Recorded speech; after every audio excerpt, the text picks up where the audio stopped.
Well, hello boys and girls, really good to see you today, and hope you've had a good week.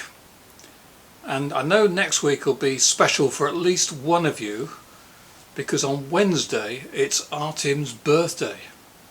So Artem, hope you're watching this. Happy birthday, hope you have a really good day. I know it's been difficult for you recently, but I trust that next Wednesday is really special. Now, I wonder if you've been able to get out at all recently. Perhaps Artem hasn't been able to, but the others might well have done.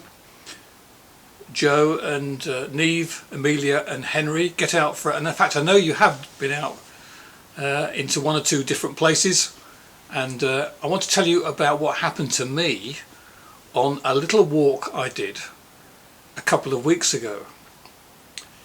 It was the beginning of June, and it was the end of that very long hot spell that we had. Do you remember that?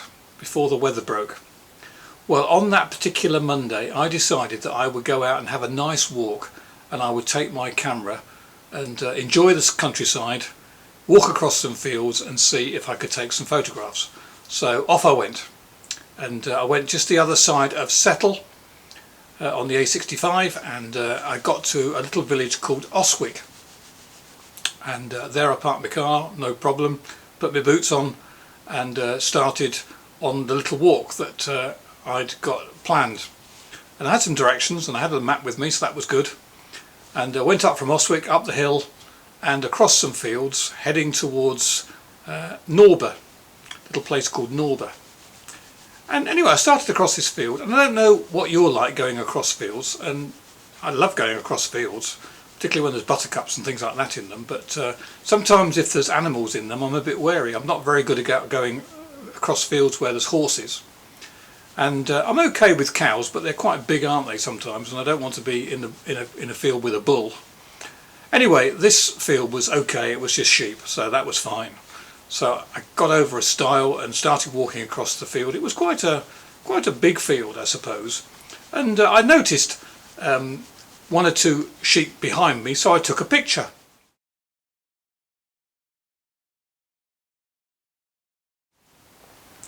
And then I went on a little bit and noticed a few more sheep, and they seemed to be quite interested in me, and so I took another picture.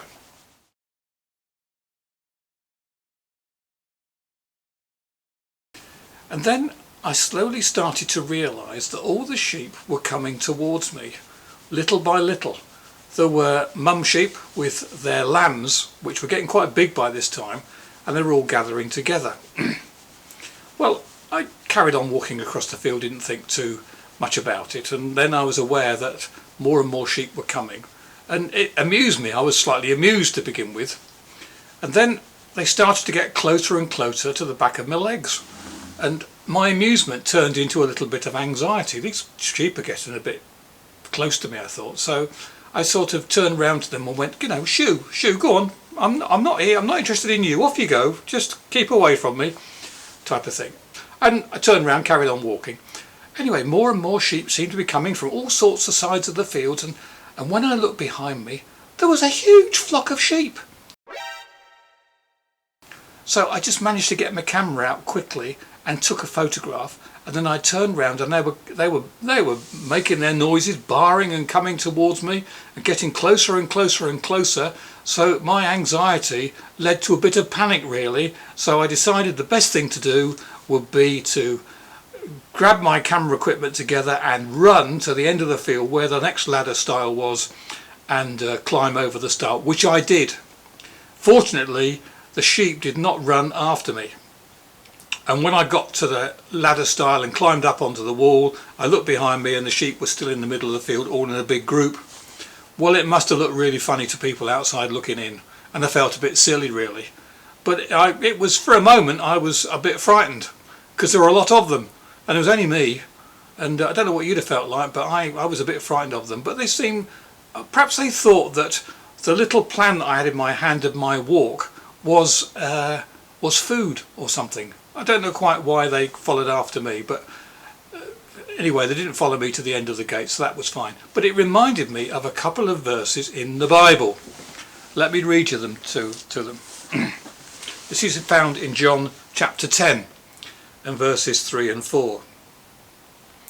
The sheep hear my voice, says Jesus, and he calls his own sheep by name and leads them out. And when he brings out his own sheep, he goes before them, and the sheep follow him, and they know his voice. Well, these sheep didn't know my voice. They followed me, I think, because they thought I'd got some food, but they were disappointed. And but Lord Jesus is saying that those who follow him, those who belong to him, those who are in his flock, because he is the good shepherd. John chapter 10 verse 11 tells us, I am the good shepherd. The good shepherd gives his life for the sheep. The Lord Jesus Christ loves his people. He gives his life for men and women, boys and girls, so they might become Christians, to follow after him. He knows them and he leads them out, and they follow him because they know his voice and they follow closely behind him. And we need to be like that, not following after people blindly because we don't know where they're going, but following after the good shepherd because we know his voice and we are following closely after him, and we know he loves the sheep and he's given his life for us, and he will care for us all the way through this life and eventually to take us to heaven if we belong to him. Well, if we're like that, we're like a long line of sheep which follows after the Lord Jesus Christ, looking to him and wanting to follow him. Well, I trust you have a good week this coming week, and I hope it won't be too long before I'm able to see you all again in person in the church. Take care now, and see you soon. Bye.